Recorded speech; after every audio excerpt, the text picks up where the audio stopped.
Hi, this is Adam Eliyahu Berkowitz from Israel 365 News, coming at you live from the Golan Heights, where all the fun is. Today, we're going to be speaking with Yaakov Hayman, who is the chairman of the Temple Mount Heritage Foundation. He also runs an organization called Yishai, which is an organization for the establishment of synagogues, yes, plural, on the Temple Mount.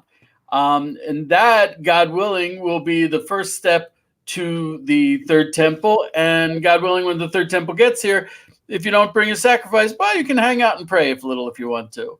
So Yaakov, before you tell us about this amazing project, I want to point out that Yaakov is my candidate for the guy who's really going to make things happen.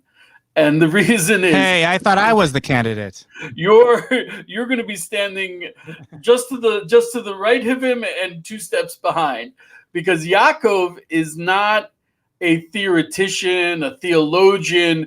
He's not a rabbi. Yaakov, his profession is he oversees building projects. So he's not going to mess around with anything. He's going to get right to the building, which really gets me excited. So Yaakov, tell me, why do we want a synagogue on the Temple Mount? Well, before I relate to that point, okay, I'd like to relate to the last thing you just mentioned about getting to the point of the matter. We realized anytime a builder goes to do a project, one of the first things he does is check the land and the name of the person who claims to be the owner of the land, right? So if we want to build a temple, we want to build a synagogue in the Temple Mount, we have to make sure that the land is registered in the name of Israel. Well, guess what? It's not. What are you talking about? Right. That's crazy. Yeah. I mean, I built the house. They don't mess around with that. Every piece of land has a gush. I don't know how you say that in English, an area number and a plot number, okay? And the Temple Mount has neither. So what did we do? We took, for the first time since 1967, we took a licensed surveyor, because when you want to register land in Israel, you have to come with a map, and you go to the Israel Lands Mapping Agency, and you give them your map, and then they check it. They don't get involved in any way who are the owners. They just take the map and verify that it's an accurate map. And then you go to the next phase, which is to show ownership. Now, we were not trying to show that our organization owns the land, but we were trying to do the first step in what has to be done to get the land registered. Well, we prepared that map. We went to the mapping agency. We paid our fee. And after a few months of not hearing anything, we were basically told, take your fee back. Take your maps back. We don't want anything to do with this. How did you measure? You sent up surveyors to the Temple Mount? Well, they don't have to do it actually. Today, there's ways to do it from the air, from hills nearby, according to the way it has to be done professionally. And they did it. They did it. So the mapping agency refused to deal with the file, and we had to sue. We went to the Bagats. Not surprising. The High Court of Justice here in Israel. So, well, it's not that high, and it's not justice, but that's what it's called. But clearly, I mean, what was their response? It's a waste of taxpayer money. It's a waste of taxpayer money to get the land registered, or the Temple Mount registered in the name of Israel. It's the state of Israel. So anyway, we're not done with that. We're gonna go back to that at some point, but we're now going to work on the other end. Why can't you work in the Knesset with the legislature and have them pass a law? We'll get to that. We're going to get to that. I mean, in terms of the Temple Mount, there's things that have to be legislated even before the idea of synagogues. I mean, the discrimination against Jews on the Temple Mount is well known. I mean, that's the first thing we have to pass. The fact that the Kotel, for example, the Western Wall, is open 24 hours a day, 7 days a week. But to go to the Temple Mount, it's a matter of a few hours a week. I mean, the first step is to get the Jews connected to the Temple Mount, to go up there instead of the Kotel, to go up to the Temple Mount to pray. And that's going to happen when we get the Temple Mount open all the hours of the day on Shabbat. And when we have hundreds of thousands of Jews praying on the Temple Mount, we're going to have to build synagogues. Now, speaking of surveyors, last week there were some pictures that came out of surveyors on the Temple Mount. We have them here from Yes. the police. These pictures of surveyors. I was wondering if you can explain what they're surveying and what they're doing up there, because that's unusual. Yeah, to be honest, I don't know. I've tried to find out what that was about, and I still don't know. We're trying to figure that out, but we don't know yet. I The only went thing I online. can say is if the Waqf is upset about it, it must be something good. I went online. I tried to find anything about it, and there was nothing. There was nothing about it. So I don't know. I also want to point out that if you react to what Yaakov is saying and say, "Oh, that's extreme. That's illegal," the fact is that the Israeli High Court at least has ruled that de jure, according to the law, Jews have equal rights. Jews and any religion has equal rights on the Temple Mount. That was also explicit in the Trump initiative that he gave to the Palestinians, and they kind of rejected. But it's embarrassing to say that there is no equality of religion on the site, and by law there should be. Absolutely. So if we're going to go up there to pray, well, anyone who's gone up to the Temple Mount, the first thing that struck me about the place is it's huge. Yeah. It's really huge. It's 144 dunam. Right. How much is that in acres? It's 1/4, I think. So that's about 36. And there's plenty of empty room. There's orchards. There's plenty of room for a synagogue, or even just a tent or a place to sit down. It should be allowed by law. Before you get onto the Temple Mount and speak about building a synagogue there, I'd like to address something else, which is something that most people believe, or a lot of people misunderstand, and that is, aren't Jews forbidden from going onto the Temple Mount? When you go onto the Temple Mount, before you answer that, before you get to the Temple Mount, at the gate, there is a sign. Let me put up that sign. And the sign says, from the chief rabbinate of Israel, that is completely forbidden from the Torah for a person to enter the area of the Temple Mount due to its sacredness. That's an old sign that's been changed quite a few times since then. But we would just like to give some background for those people that are not familiar with the concept. Yeah, okay. First of all, that sign is a political sign. It's not a religious sign. It hurts me to say that, okay? But unfortunately, the chief rabbinate in Israel has not even spent any time to study the matter the way it needs to be studied. But it's clear that going up to the Temple Mount is not only permissible, it's a mitzvah.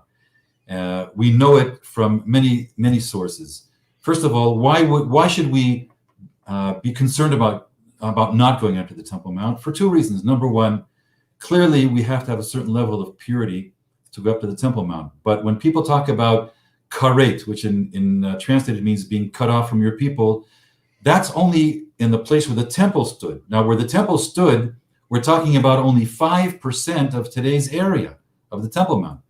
Every other, the 95% of the Temple Mount, you can go in if you purify yourself in a mikvah.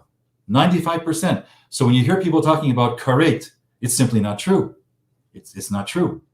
So anybody that goes to a mikvah before going to the Temple Mount has solved that problem. And clearly, we don't wear leather shoes.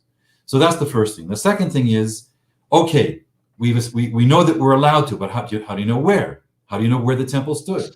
Well, we know by tradition, and the chief rabbi of Jerusalem 500 years ago gave a psak that where the rock is, in the dome of the rock, that is Evan That's Hashtim. under the gold dome in the middle, is for the dome of the rock.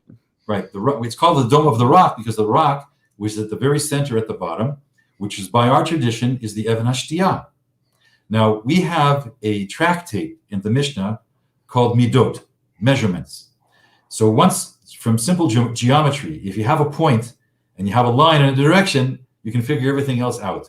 We know what the measurements are. We know that the Beit HaMikdash was in an exact east-west direction. So from that, we know where we can go and where we can't go. And clearly, when we go up to the Temple Mount, we don't push to go to the absolute border where we can go. We keep a safe distance. But 90% of the Temple Mount we can go up to today. And people. What about non-Jews? Also non-Jews. Not a problem. Not a problem. Anywhere that I can go today onto the Temple Mount, a non-Jew can go. In other words, I can't go any further because we don't have the Efer HaParah. that last 10% of the Temple Mount, you can Just, go. the Ephra Parah, meaning the ashes red of the red heifer. heifer. The red heifer ashes. We don't have that to be purified from the impurity of having contact with a dead body, which we're all impure with that. So whatever prevents me from going further, the point that I can go to, a non-Jew can also go to. Not only that, I mean, our vision, as expressed by Isaiah, is that this is a place of prayer for all peoples. You know, it's a very interesting thing. If you look in 1 Kings in the Bible, 1 Kings chapter 8, you know, anytime a synagogue is dedicated, the rabbi gives a sermon. It was the same thing then. King Solomon gave a sermon when the temple was dedicated. And that's chapter 8 in 1 Kings. The interesting thing about it is that he doesn't say one word about sacrifices, not because that wasn't the intention, but the main thing he talks about is prayer. That is the place in the world that a person has to go to pray, and not just Jews, also non-Jews.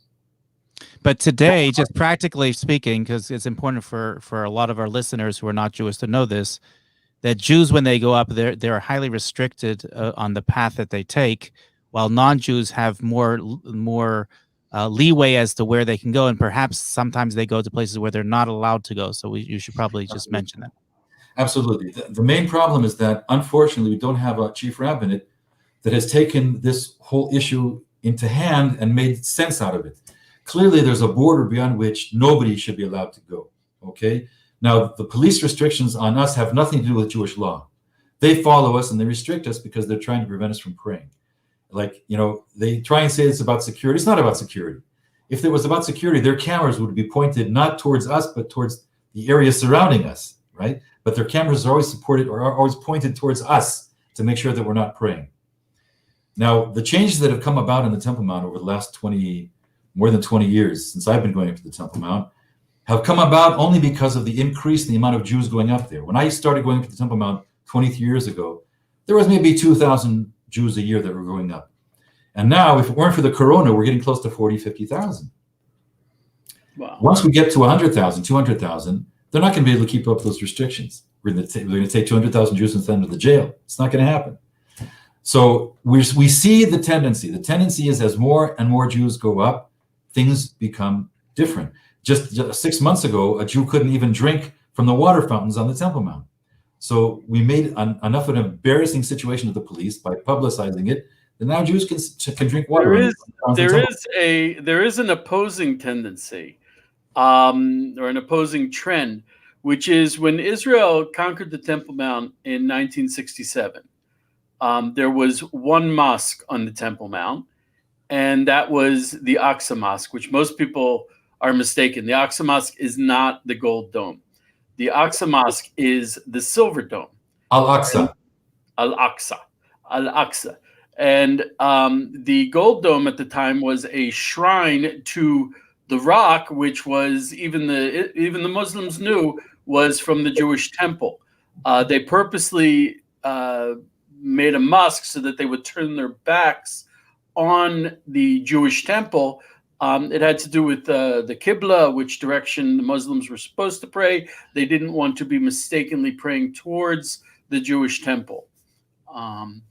But as I said, in 1967, there was one mosque, and that was the silver-domed Al-Aqsa Mosque.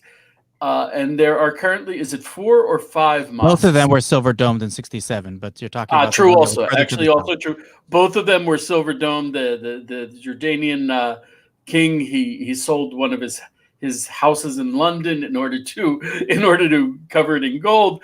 And actually, I've seen photos. It's amazing. The weeds were waist high because no one was going up there. If the Jews weren't going up there, the Muslims certainly weren't.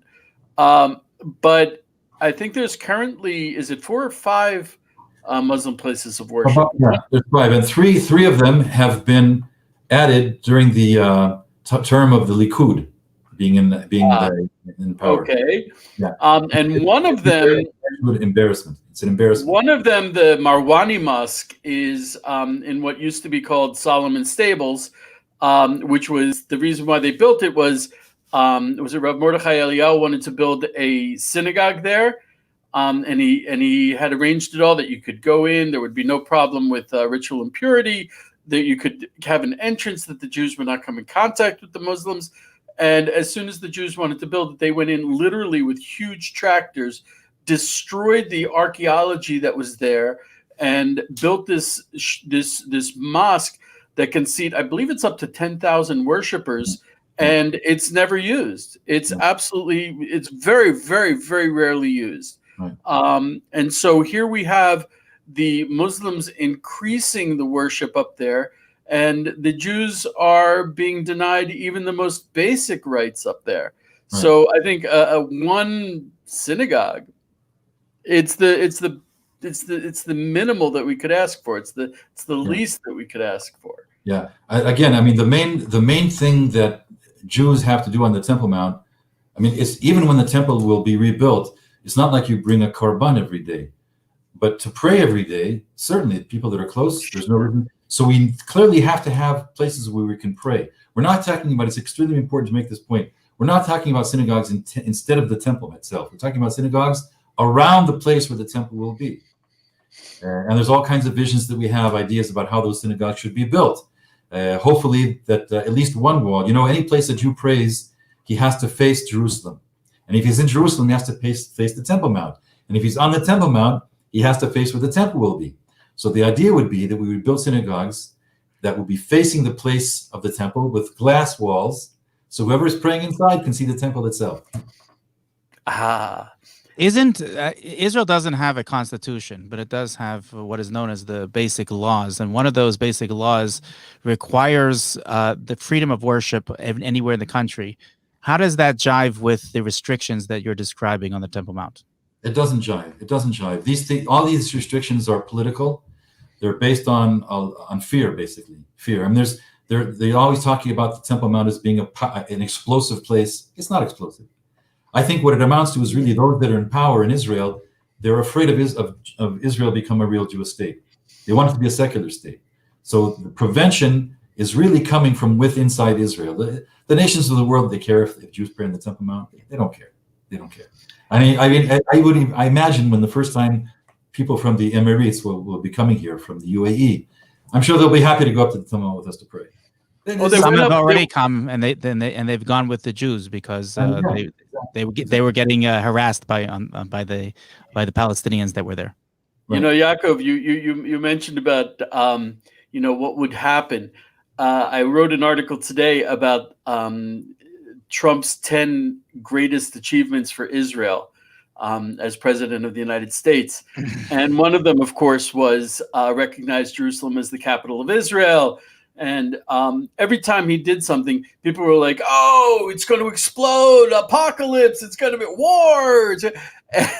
And precisely the opposite has happened. If anything, peace has broken out. Which really, if you look at it from a spiritual perspective, well, that makes sense. Jerusalem is the city of peace. Yerushalem, shalom, the source of peace.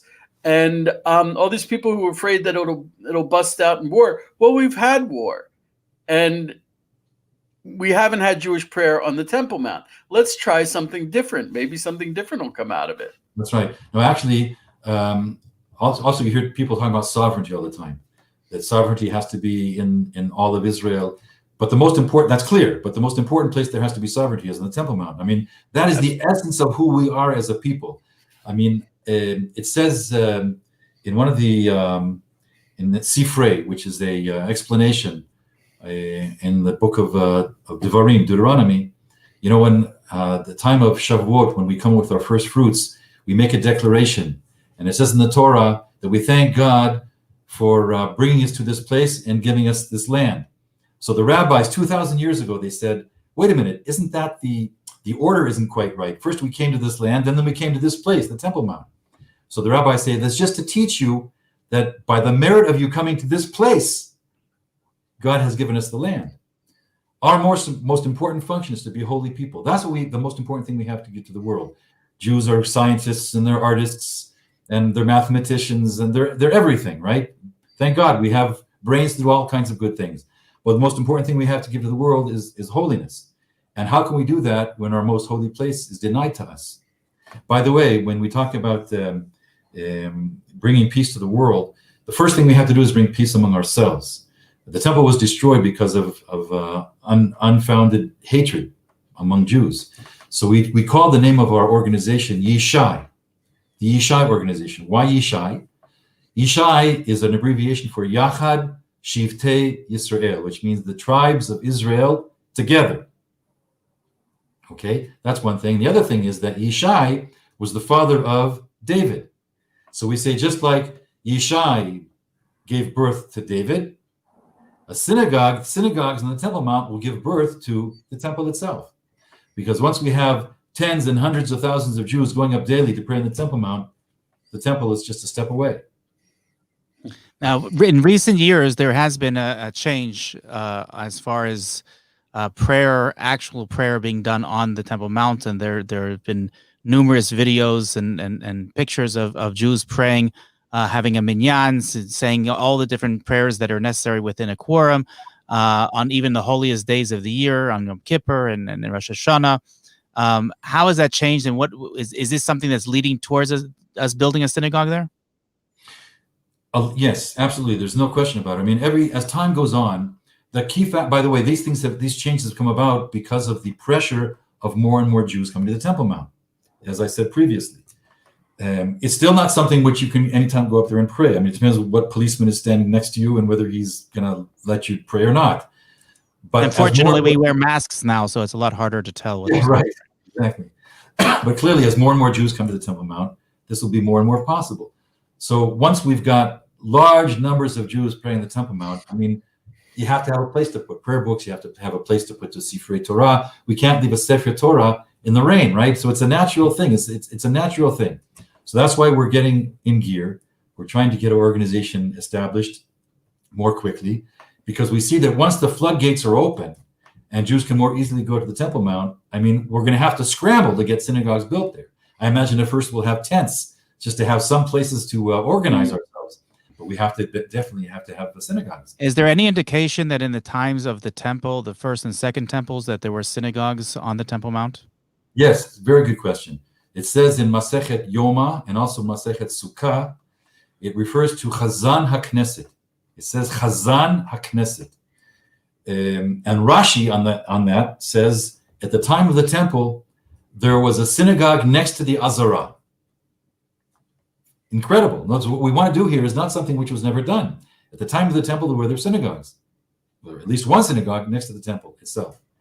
Now, and also we should note that 1,000 years ago, there was about 1,000 years ago, there was a synagogue on the Temple Mount, and also Rav Tikachinsky, who was an Orthodox rabbi about 100 years ago, who wrote a book, a 5-volume book on Jerusalem, the holiness of Jerusalem, devoted an entire chapter to putting up a synagogue in the Temple Mount. And he wasn't talking about putting it on the outskirts of the Temple Mount, but in the center of the Temple Mount. Also, we know Rav Mordechai Eliyahu, Zecher Tzadik Livracha. Right. He talked about that a number of times. And when we started our organization, his son, Rav Shmuel Eliyahu, who is the rabbi of Tzfat, he was one of the founding members of our organization. Rav Goren, also, we should mention, who was one of he was the chief rabbi of Israel, chief rabbi of the IDF. He also had plans to open up synagogues in numerous locations in and around the Temple Mount, which were nixed by the political hierarchy at the time. Yeah. There was actually, within the rabbinate itself, the chief rabbinate, they had a subcommittee a number of years ago. And there were only 4 people on the committee. They were to try and push ahead the idea of a synagogue. But they were tied 2 against 2. So they left it the way it was. So the answer who chose the 4? I don't know how they chose those 4. Because my guess is whoever chose them knew already in advance what each of them were going to say. So it very well could be. But the head of the committee, he could have exercised his right to a double vote to make it go through, but he didn't. But these changes are going to come about by the people. That's why we are now going to do what we can to make it something which is much more well known. We're going to be putting up a website. We plan to do architectural plans and films to show exactly what we mean, how it's going to work, that we're not talking about synagogues where the temple itself is supposed to be, but around it. And there's also a difference between the current chief rabbi, Rav Lau, and his father, may live and be well, who is should have a speedy recovery, who was also the chief rabbi before him, who was vehemently against 100% against anything, and the son now seems to be a little bit more towards allowing people that have rabbis that are permitting it to go up and to do this. So there's definitely a change in the works. Yeah. And it's all going to change as more and more Jews go up, because the rabbinate itself won't be able to ignore a situation where there's hundreds of thousands of Jews going to the Temple Mount. They won't be able to keep ignoring it. So that's our main push: more and more Jews all the time. Clearly, according to halakha, only after going into a mikvah to purify, without shoes, leather shoes. And clearly, when we go to the Temple Mount, we don't go up there. It's not Luna Park, right? We go up there for a purpose: to pray, to think about spiritual things, to study, and this is a great mitzvah. Just to clarify again, the restrictions that you're mentioning are for Jews, not for non-Jews. For non-Jews, they don't have to, as far as I know, have to go to a mikvah or to wear non-leather shoes. They should definitely be dressed in an appropriate way. And one of the things, I mean, I know that this is gonna bother you by me saying this, but one of the things that the Muslim rule right now has done in a positive way towards the Temple Mount is it is kept a certain amount of Respect and sanctity. Respect and sanctity. Thank you very much, Elio. You mean by when the children play football? Is that what no? And I knew you were going to say that. And when the street sweeper dumps all its garbage, oh yeah, right. But you could imagine a situation in which there would be no regulation whatsoever, if that ever were to come about. Perhaps there could be a much worse situation. I think that was what was the concern of the chief rabbinate after the 6-Day War, that there was no regulation whatsoever, and there was most people, even Orthodox rabbis, did not know what we know today. And there was everybody was rushing up to go visit the Western Wall and to go up to the Temple Mount, and they didn't realize the restrictions that we understand today. So today we're definitely in a different category than we were 50 odd years ago. Absolutely. But also the main thing is we need to take control of the Temple Mount. Just like somebody coming to the Western Wall, they can't go in any way they please. And even non-Jews, they have paper kippot, right, for even non-Jews to put on their head. And it's just a matter of us taking control there, making sure that people go in a modest way. We now have, by the way, at the entrance to the Temple Mount, we have white cloth, such that a woman who has arrived, even pants, even not intentionally, she can take a white cloth and encompass herself in a modest way before she goes. Well, I want to mention one other thing, which is that it's very interesting. Most people don't know this, but there is a ministry that has been opened in recent years that is specifically deals with Jerusalem affairs.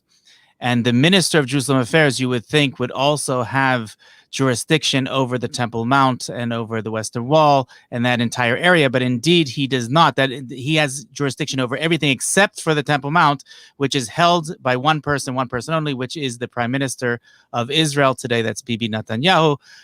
So he is the one that's calling the shots. There's no one else that could call the shots.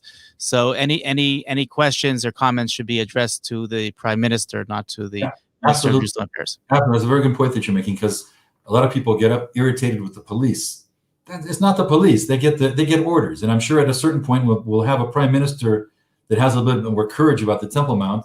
He'll give the proper orders, and the police will carry out their orders. Sometimes there are times when I say to the police, there's days going to come where instead of you telling me not to pray, you're going to be telling the people that are causing us problems to get off the mount. It's just a matter of time. As we speak, the new chief of police is actually at the Western Wall. I'm just wondering if you know anything about him. Is he somebody that you have had experience with before? Do you think he will be someone who will be encouraging Jewish access to the Mount, or less so? I don't think, it doesn't depend on the police. It depends on the government. It depends on, as you said, the prime minister, because even the highest level minister cannot argue with the prime minister about the Temple Mount. He is adamant about what he calls keeping what I call the titus quo. I don't call it the status quo. I call it the titus quo. In other words, referring to Titus. Right. right? Not making But, sure. you know what I'm getting at is, I think we're talking about the same thing, but you're talking about on a national level the policy decisions when it comes to sovereignty over the mount, and I'm talking about day-to-day things, which the police definitely, different police commanders Right. make it easier and harder for the Jews, and there definitely are nuances that can be changed by police commanders.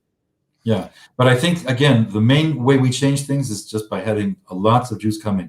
The fact of the matter is, we know that one of the things they do on the Temple Mount is they don't let more than one group of Jews go in at a time. It's crazy, right? It's just insane. Well, what happens when there's a holiday, or on Chol HaMoed, or Yom Yerushalayim, when there's hundreds of Jews waiting to come in? They can't make fools of themselves, so they let more than 2 or maybe 3 groups at a time. Why can't that be that way the whole year, all the year round? In other words, they only do what they have to do. So what they have to do will change as more and more Jews come. You're right. I mean, there can be a police minister who's a bit more in favor, a bit less. But the main thing is more and more Jews coming, and a prime minister who's going to open up the gates. So, Yaakov, you've already described a synagogue with a glass wall. What else? What else?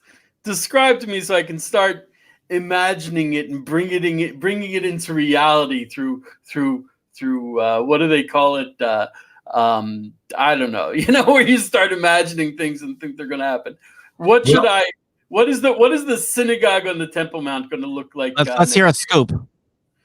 Well, Yeah. okay, we haven't actually got into detailed plans yet. We're going to have to take an architect to do that. But we'll have to think of all kinds of things, because the main thing is not to make the synagogue to emphasize the synagogue, but to make it a place which is possible for lots of Jews to come and pray, and be in difficult weather conditions, to be in a place where they can pray.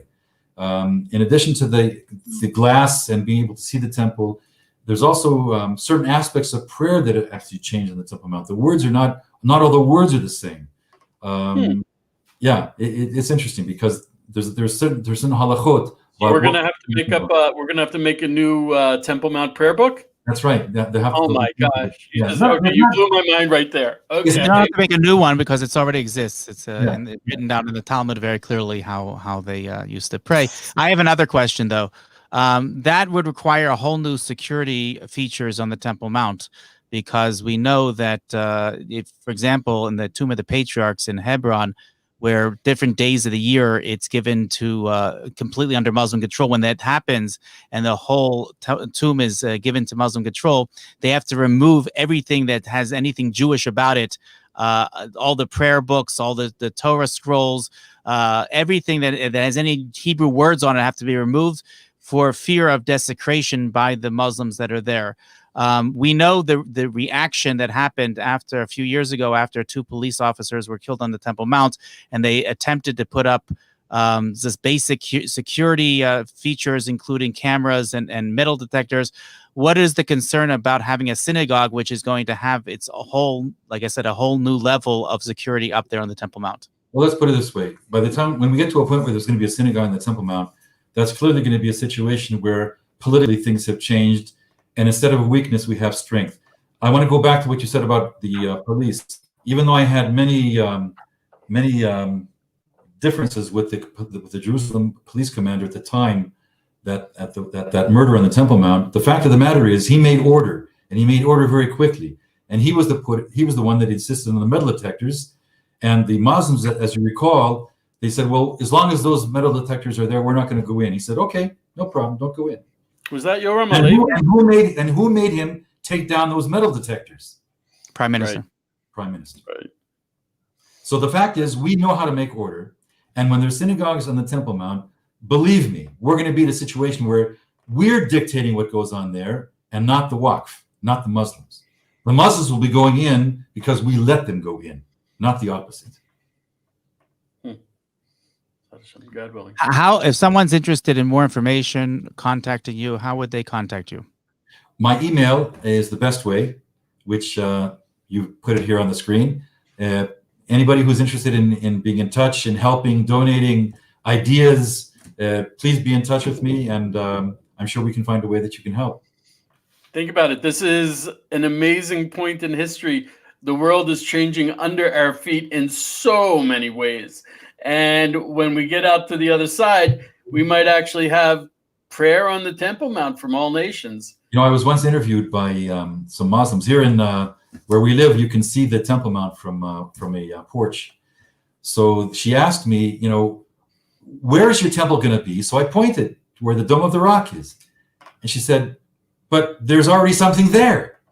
I said, well, you're right. So at a certain point in time, our vision is that the Muslims will come to a realization that they took it from us for whatever reasons they had at the time, and they'll realize they have to give it back. And they'll do that on their own volition. They're going to come to us and say, we've held it for 1,500 years. The time has come to bring peace in the world. You've got to rebuild your temple. Please take it back. That's not such a big stretch. I mean, especially with the Abraham Accords, if not the Palestinians, I mean, their whole connection with the Temple Mount, it's not, when people say that the Temple Mount is the third holiest site in Islam, that's absolutely incorrect. And it's terribly insulting to the Sunni Arab nations. It's a political agenda. It's not a religious tenet. That's right. And I can definitely see the Gulf Arab states, Saudi Arabia even, when Saudi Arabia turns around and says, Jews, we have Mecca. We'd really like you to set up this place, which really has nothing to do with Islam, nothing to do with Sunni Islam. We'd really like you to establish your place of prayer there. Absolutely. I can totally see that happening. Absolutely. Because again, when we are in control, we let everybody in. Because our vision is that all mankind should come to pray there. So we're not going to stop people from coming in. Right. That's another thing when we talk about the status quo. When Israel's in charge, good things happen.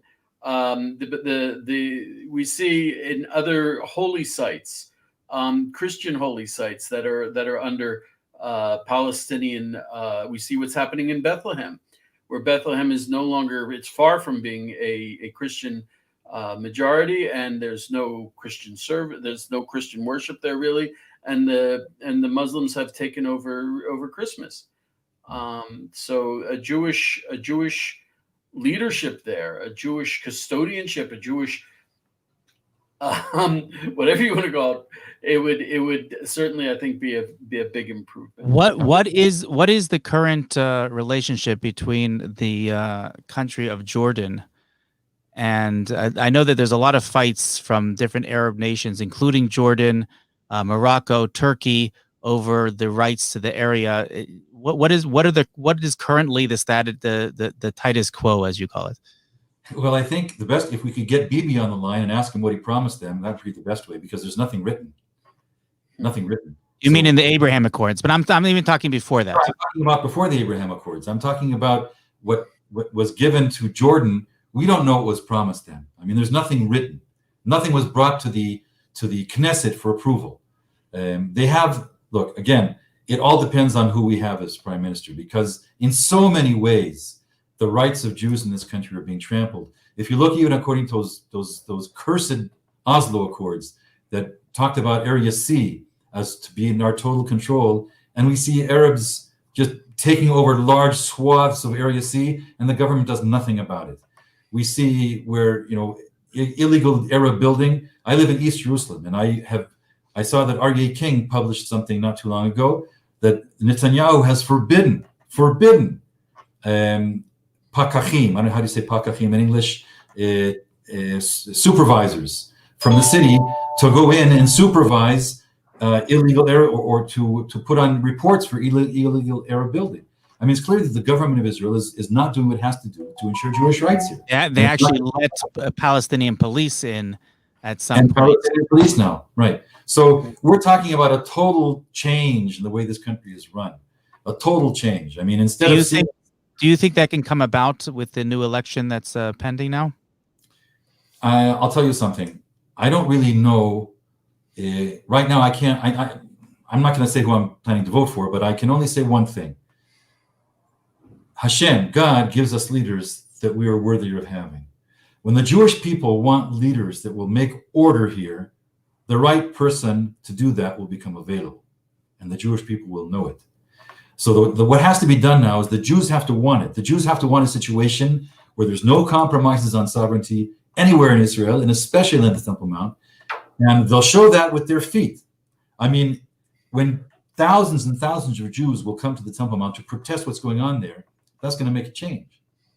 I have another question for you. And this is going on longer than we usually go, but this is a fascinating conversation. But I mean, I'm here for you guys. That's okay. this is where, this is the center of where everything's happening. If you want to know why the world is the way it is today, this is why, because of what's happening in the most important central place of the world. That's right. So what were you saying, Josh?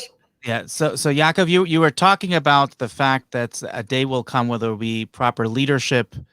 There'll be a proper leader. There'll be a recognition of the Muslims to the necessity to give it the area over to Jewish sovereignty.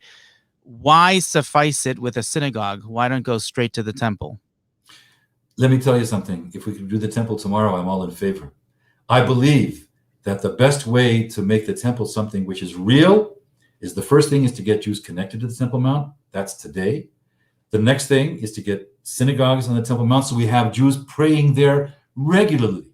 Once you have tens of thousands and hundreds of thousands of Jews praying on the Temple Mount regularly, the Jewish people are not going to be satisfied with synagogues.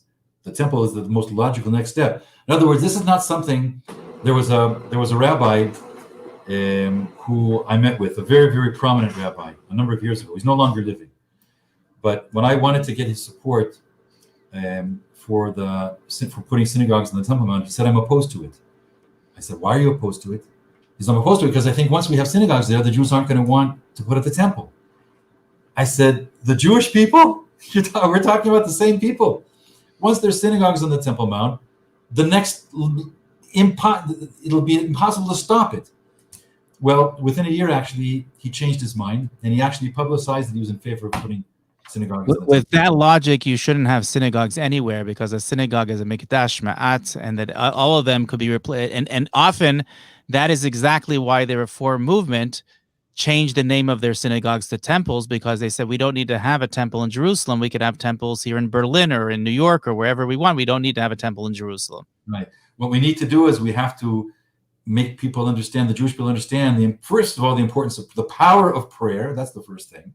And the second thing is the exceptional power of prayer on the Temple Mount itself. There's stories from 2,000 years ago that are written in the tractate called Smachot, about a woman whose son was ill. I don't know if they had corona back then, but her son was ill. And she went into the Temple Mount. What's that? The Chinese didn't create it yet. They didn't manufacture it. Not yet. She went into the Temple Mount. She said, I'm not going down until they tell me my son is well. There was a man who had a Sefer Torah. He lost it. He went up to the Temple Mount to pray that he would find it. He said, I'm not coming down from the Temple Mount until they tell me that they found my Torah. The idea being, and again, I go back to King Solomon. When the Jews understand that the most important place of prayer, that it's a direct line to HaKadosh Baruch Hu, praying in the Temple Mount, then it's like you don't have to tell a bee to go to a flower, right? Bees go to flowers. And the same thing, a Jew, when he understands that his essence is to be holy, and the Temple Mount is the holiest place, he'll go there like a bee to a flower. We're not even going to have to tell him to go there. He'll go there on his own. So that's what we have. That's the Yaakov, there are so many laws. I'm going to finish with this because I don't want to go on too long. There are so many laws, practical laws that apply to temple service. How do you envision that tomorrow there's going to be a temple on the Temple Mount, and there's going to be the vast majority, 99.99% of Orthodox Jewry, forget the non-Orthodox Jewry, are going to have no clue what to do with this temple that is sitting on the Temple Mount, because the laws are pretty. The vast majority of Jews are ignorant of these laws. Let's put it that way. So how do you envision that they're all of a sudden going to be enlightened to all of these laws? Okay, it's not all of a sudden. The fact of the matter is, there's no way we can have a temple without a Sanhedrin. We don't have to have even the majority of the Jewish people living in Israel to put up the temple, but we have to have a Sanhedrin. Without a Sanhedrin, we can't go ahead. Now, that's a major problem, which, by the way, does not exist for putting a synagogue in the Temple Mount. We don't need a Sanhedrin. We do need it for the temple because, as you say, all of the halachot, the halachas of putting up the temple have to be decided by the Sanhedrin.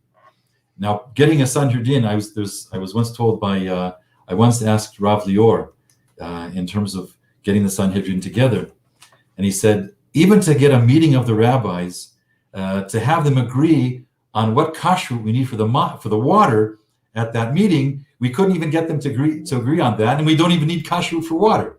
He says, you're talking about getting a Sanhedrin. I mean, that's going to be a major miracle in itself. But clearly, once we have a Sanhedrin, everything will fall into place. By the way, the Sanhedrin is not just meant to be giving guidance for putting up the temple. It's meant to give guidance on every aspect of public and private Jewish life, which means the Sanhedrin, for example, if there was a Sanhedrin at the time of the Gush Katif episode, the Sanhedrin would have said it's forbidden. Now, we didn't hear the chief rabbinate come out and say that it's forbidden, but a Sanhedrin would have said it's forbidden.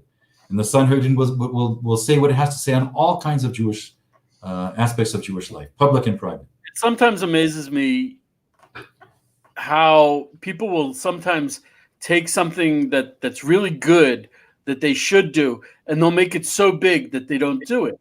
Right. We don't even, you said we need a Sanhedrin.